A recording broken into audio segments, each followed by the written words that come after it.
Thank you, Rich. It's great to be here. It's great to be among a lot of you that I know. And for those of you that know me well, I can't wait for the rest of the day because I expect fully unfettered critique of what I'm about to present to you. Because admittedly, I'm an operator. I was a little bit taken aback when Rich said, hey, would you like to open this NDIA conference up? And I go, well, I'm an operator. He goes, that's perfect. So what I want to do is set things up a little bit because I think we're at an interesting place. And I've been involved in the Air Force for 37 years. Those commands that I did were all operational units. And so I want to thank all of you that have been toiling in this business because I've been using the products that have been provided by our nation for a long time. And I got to tell you, it's spectacular for an operator. And where the requirement maybe wasn't just right or something changed, we had to adjust the TTPs, we had to adjust the way that we organized, trained, and equipped in order to accommodate whatever was happening in the world. But I'll get to that because I think our conference today, the operator perspective is good. It's good to start with a little bit of history. And so I'll start with my own history a little bit, just to kind of set the foundation for some of the things that I'm going to mention. And the first thing is I like to tell people that I have served in 4 different Air Forces, inspired by 3 different collapses. And the overall big picture of that is what changes for the DoD, whether it's Army, Navy, Air Force, Marines, is the environment changes. So for instance, in 1979, I graduated from the Air Force Academy. I walked straight into the Cold War Air Force. And it was a fantastic Air Force. And it was a big Air Force. And it was a forward-based Air Force. And I loved serving in that Air Force. But all of a sudden, in 1989, guess what happened? We won the Cold War. The first collapse happened. It was the collapse of the Berlin Wall. And so we were all after that, and I know I had many friends that were out there. We were going, okay, now what do we do? Well, we just continued to train. We continued to fly as if the Russians were going to make a comeback. And it was all a ruse. I would grant you that that's happened only, 30 years later. But we can talk about that later. But it didn't take long before we were immediately back in conflict because the vacuum had to be filled. We went from bipolar to a single polar world, and immediately Iraq happened, and we transitioned to the 2nd Air Force that I served in. And that was called the No-Fly Zone Air Force. I love the No-Fly Zone Air Force. We had to make a lot of changes inside of that with respect to organize, train, and equip, because we found that being forward-based and then doing no-fly zone operations with a limited force structure required a change in the way we present forces. This is Air Force, and I know the Navy and everybody had to go through this too. But in the end, we developed what we know now as the AEF, Expeditionary Air Forces. It's the way we present forces. It was a great Air Force. It was a fantastic Air Force. And then, so we're just plugging away for almost a decade there. And I'm at Kadena. I'm the group commander. And my son wakes me up at 10 o'clock at night and he says, Dad, you got to come see the TV. I go, I got to get up tomorrow. We're in the middle of a typhoon. And he goes, no, you need to watch this. Even he knew, because I got there, the North Tower was already on fire. We watched as the southern tower got attacked. 2 hours later, both of those towers are on the ground. The collapse of the Twin Towers resulted in the 3rd Air Force that I was going to operate in, and that was the Global War on Terror Air Force. It kind of looked like the No-Fly Zone Air Force, but it was a little bit different, but we made the adjustments that we did. So we're doing the Global War on Terror Air Force, and then our friends in the mortgage business started packaging up crappy mortgages, sold them as high-grade investment vehicles. Once people stopped paying on their mortgages, the 3rd collapse happened. And that was the collapse of Wall Street. And immediately, we were into the Global War on Terror Air Force under severe fiscal austerity. I want to give it a symbol like Prince, you know what I mean? But the bottom line is, that's the Air Force that we were operating in. There were tremendous crunch on budget, and yet the ops tempo and the use of our equipment and new technology came in there, and it pressed our Air Force like no other. So the question is, as we go forward with acquisition reform and fixing what we perceive to be an acquisition problem, what is going to be the next collapse? And what kind of Air Force is going to result, Navy, Army, or whatever is going to result from that next collapse? I would argue we are witnessing that collapse right now. And I believe that the collapse, I'm going to call it for now, it's the collapse of the international rules-based world order. How do I know it's happening? We had a country breach an international border by force, and nobody did anything. 25 years before that, this country mobilized 500,000 people because that was an absolute no-go. Remember that? Yeah, Kuwait. So that's my evidence of that. And there are other indicators that there's a collapse happening that will result in a requirement to fundamentally retool our Air Force, retool our Navy, retool our Army, and our Marine Corps. So 4 Air Forces, 3 collapses. What's the next collapse? And what's that Air Force going to look like? That's something that we can talk about today, and how do we organize, train, and equip it. I want to talk a little bit more about history, and I call this the bookends of conflict. Start in World War I. World War I was 4 years. It started and it ended. World War II started and ended. It was 5-year conflict. Korea started and ended. Vietnam started and ended. That's one bookend. Over here on the other bookend is the Gulf War that started, and I would argue never ended. We named it different things, claimed success, and moved on.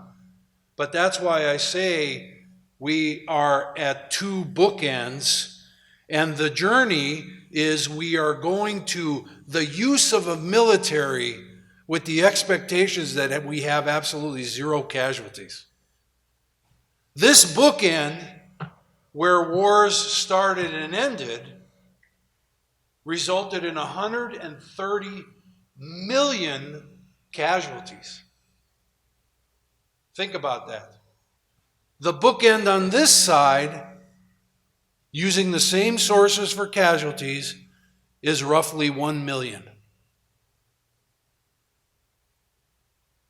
And I think that's important as we continue this journey on acquisition, because the expectations of American leaders in the execution of military force is enormously high. And guess what? It's not cheap. And I'll talk a little bit about that and the ramifications of those bookends on our future acquisition. And then finally, I want to talk historically about gaining decisive and sustained military advantage. We're in our 3rd iteration of that. And I think it's important that we all recognize that it's not good enough to win 51-49. Our nation is wired to win 100-0, trying to make sure we don't have too many casualties. And this is what I mean. In the 1950s, we had our, quote, first offset. Who here has heard the term offset? Okay, offsets happen when the nation commits themselves to gaining decisive and sustained military advantage, which, by the way, is the exact verbiage that's used in the National Defense Strategy. The first offset was the United States and its allies committing to a wide variety of nuclear weapons because it was pretty clear that we were conventionally outmatched by the Russians. I mean, during that time, there was actually a move to create a nuclear hand grenade. And these weapons were small, low-grade nuclear weapons, but we felt the necessity to commit ourselves to nuclear weapons in the 50s to gain that decisive advantage because we couldn't match the threat conventionally. Then in the 1970s, the second offset happened. The second offset was started because there was a recognition that our commitment to nuclear weapons was now matched by the Russians. There was a parity in nuclear capability, and so we committed ourselves to gaining that advantage once again. And for a while there, we frittered with more nukes. Remember the neutron bomb? Raise your hand. If you raise your hand, you're old. Remember that discussion? This is a weapon that doesn't destroy infrastructure, but it kills the people. Well, we went away from that. We frittered around with EMP kind of weapons, but we decided we would go conventional. That we would gain decisive advantage because of the revolution in technology that included microprocessors, computers, et cetera, and the ability to target things precisely. The result of the second offset historically was stealth, precision-guided munitions, lasers, GPS, all of that kind of stuff. And obviously, where that was displayed in unbelievable effectiveness was the first Gulf War. All of our commitment to stealth, all of our commitment to precision-guided munitions came to fruition. Laser-guided munitions weren't enough. We immediately went to GPS, put satellites in the air. We still operate that system out there inside the Air Force, and that was the second offset. Now, the last administration came up with the third offset. That is the recognition that not only are we now at nuclear parity, but we're also at conventional parity as we watch the Chinese put out fighters, as we watch Russia do their thing. And so the third offset is interesting, by the way, and I'll only mention this because I think we're going to explore this afternoon, is what's fundamentally different about the first second offset and the third offset is now we're no longer counting on military research and development and science and technology. We're counting on commercial science and technology research and development. So, the big ticket items inside of that, human-machine collaboration, combat teaming with manned and unmanned, those are tactical kind of discussions. But in the end, there's a recognition in this country that we're at nuclear parity and we're at commercial or conventional parity, and we need to do something different. By the way, the term offset is no longer in favor with this administration. Just like the global war on terror under severe fiscal austerity efforts, I don't really care what we call it. What's more important is that there's a recognition that we have to do something if, in fact, we're going to enjoy the decisive advantage that we've had. So that history, I think, is really important to shaping some of the questions that'll come out today about acquisition reform. But before I start, I want to, before I give you my final thoughts of an operator is I want to talk about the security environment that we're currently living in. Remember, 4 air forces, 3 collapses. Those collapses represent significant changes in the geopolitical environment that the men and women in uniform had to adjust to. DOD had to adjust those things because some of the stuff was no longer relevant. For the Air Force, it was painful for me as a uniform person to hear all of the barbs against the F-22 because it was a Cold War airplane.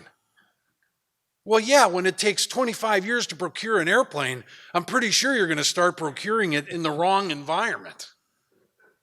Who's complaining about the F-22 now? Nobody. And that's the point. That's another thing that this conference is good for, because the relationship between operators and the acquisition community is one that's more important now than it ever was.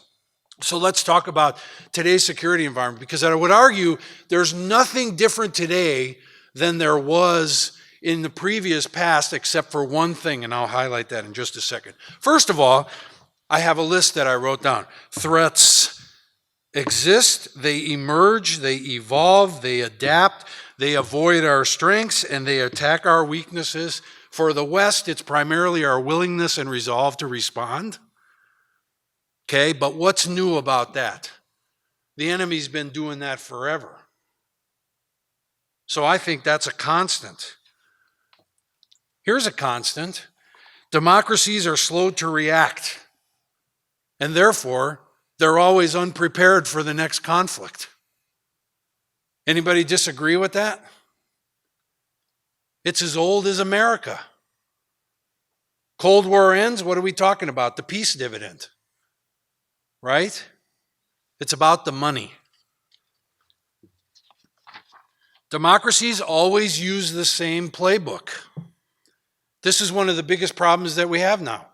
If you're familiar with the elements of national power, diplomacy, information, economic, and military, what's the standard boilerplate response to any problem by Western democracies? Well, we got to do diplomacy, right? Then we got to do some information. Let's throw some economic sanctions in there. Only after we've exhausted all of that do we even consider using the military instrument of national power. So every adversary that we have out there knows exactly how we're going to react. And I would argue in today's environment, the adversaries know that. That's what hybrid warfare is. That's what the gray zone is. I can talk about that if you want to later. And then the only thing that's different in the security environment is one thing, I would argue. Do we have an existential threat to our nation, our alliances, and our coalitions? Is it an existential threat? Who here believes that we have an existential threat to the United States of America? I raised my hand because I know none of you would raise it. Okay? We can talk about that.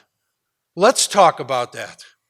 I would argue that our fundamental problem with all of this is the fact that we don't agree on whether we have an existential threat to this nation or not. And here's my evidence. How come 24 of the NATO allies can't reach 2% of their GDP to defense expenditures when the Russians are all over Europe? Do those 24 nations believe that Russia is an existential threat to the alliance? I'm not going to answer that question. You can answer it as well as I do. I was in NATO. Let me tell you something, I don't feel it. That's my opinion. How come the Congress can't pass a budget and insist on doing continuing resolutions, completely understanding what that does to the buying power of our dollars? Do they believe there's an existential threat? I don't know. You talk to your congressman and let him know. Plus, my last piece of evidence is the fact that when there's an existential threat, we don't have a discussion about how much money we're spending as a percentage of GDP. We've been spending 3 to 5% of our GDP on defense for many, many years. You know what the percentage of GDP, military GDP to the GDP was in World War II? 49%. You think the American people believed at that time that those adversaries were existential threats? And if they did they care that we were spending 49%? I'm not going to answer that question either. I don't think so. You know, when you're worried about the security of Los Angeles, so that's my belief as an operator as to why we're having some of the discussions that we are on budget, on existential threat. That's the difference in the security environment. So here's my assessment of an operator. And I'll be happy to answer questions on any of these.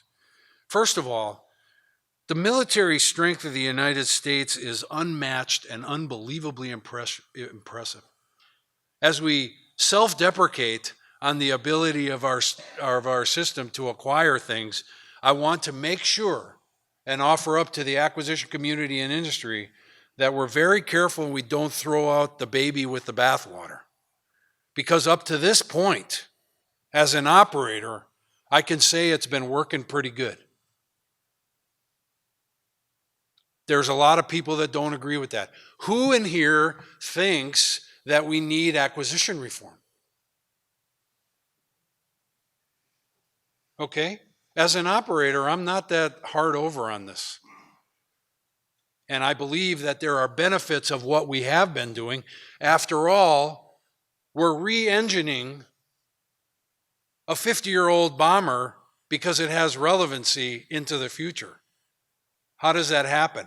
Because the requirement that was written for the B-52 is as relevant today as it was 50 years ago. That's why. Deterrence first. Okay? It's always better to prevent a war than to fight a war. The problem is deterrence is about the perception of the enemy. It's not what we think. It's what the enemy thinks. And I'll just say this because I think this encapsulates what I'm trying to say there. At the recent Munich Security Conference, the Polish foreign minister gets up there and goes, "Hey, by the way, all my friends who are here in the security world, steel tanks are better than think tanks." Okay? As irrelevant as you think tanks are, when you're from Poland, you have a different view of it. And we need to understand that, and we need to make sure our requirements are built to make sure that we throw out the aura of deterrence and that any action by the enemy will be met with an unacceptable response for them, not us. Do we have an acquisition problem or do we have a strategy problem?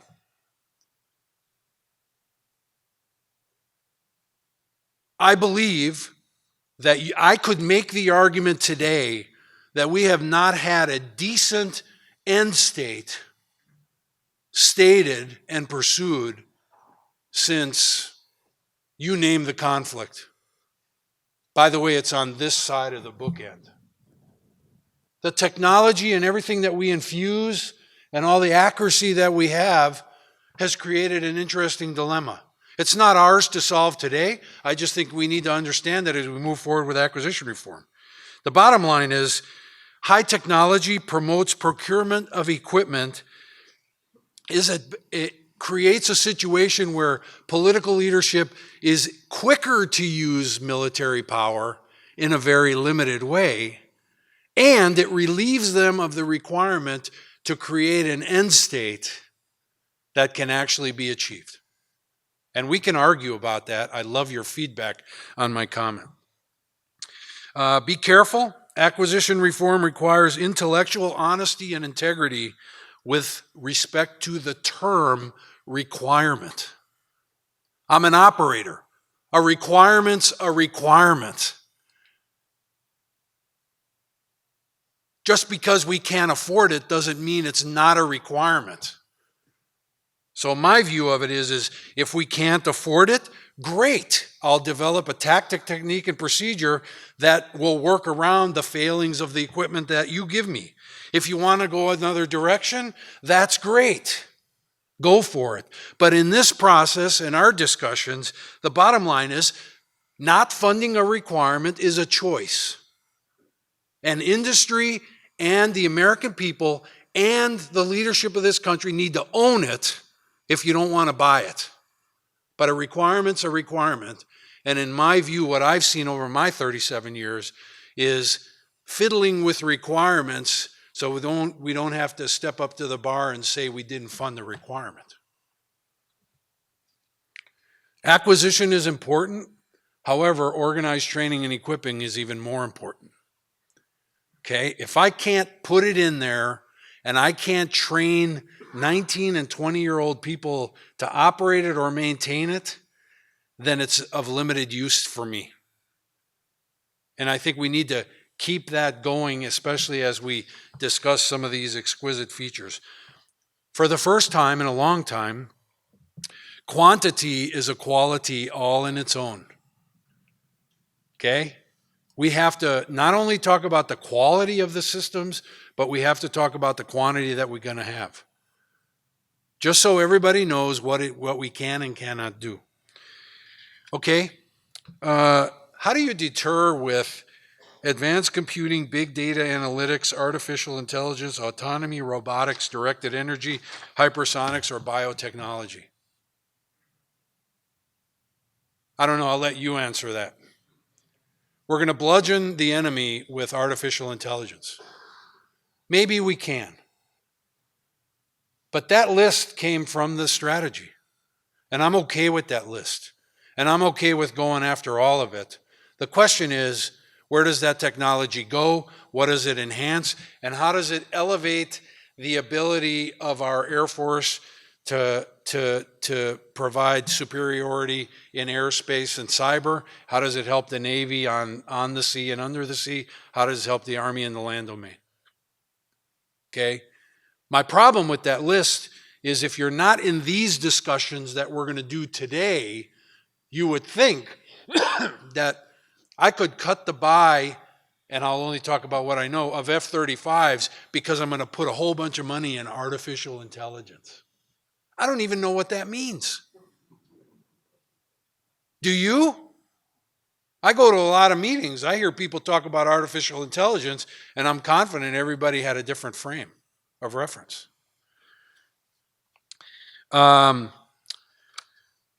Challenging assumptions. The strategy is all about faster acquisition. Why is faster better?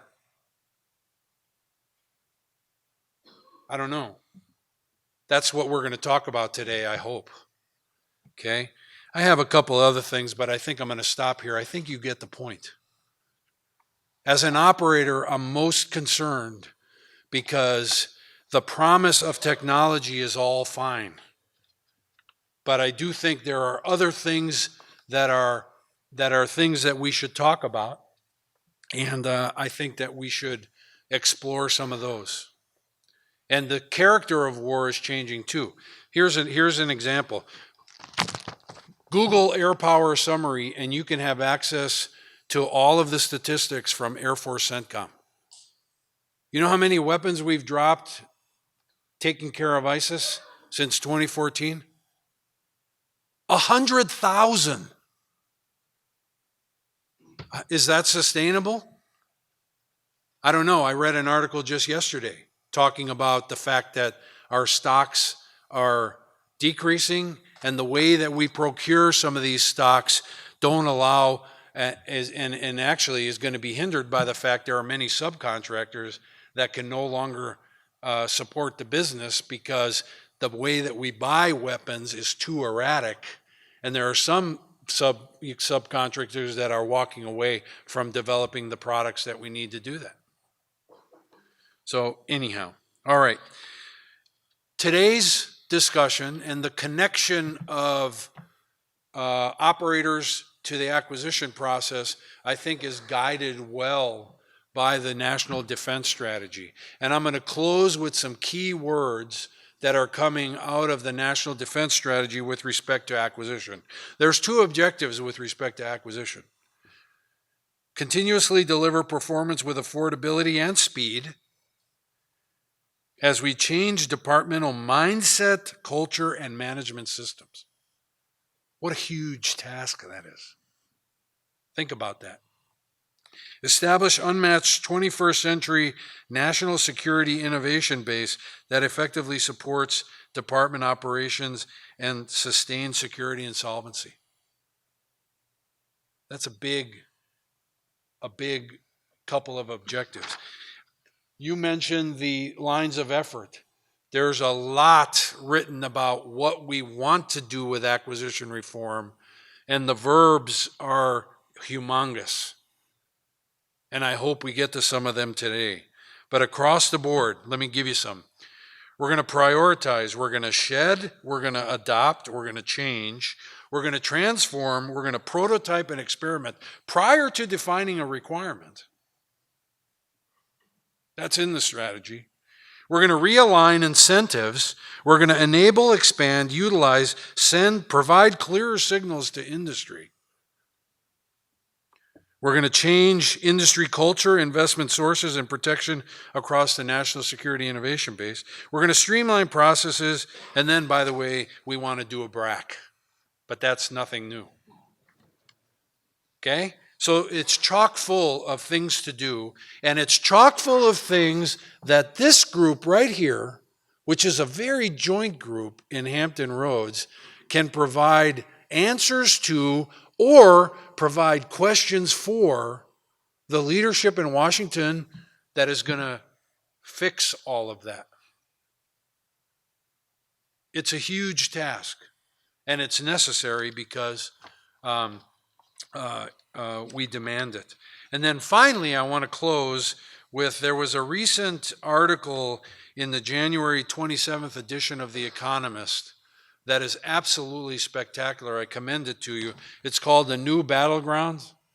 It's a special section in The Economist, and I'll tell you, they really hit the mark on a lot of the issues that I was talking about today. So with that, I'm going to stop. I'll take any questions that you might have, and then we'll move on. I don't know where we are on time, Rich, but I'll be happy to take any questions on any topic, even beyond what I talked about.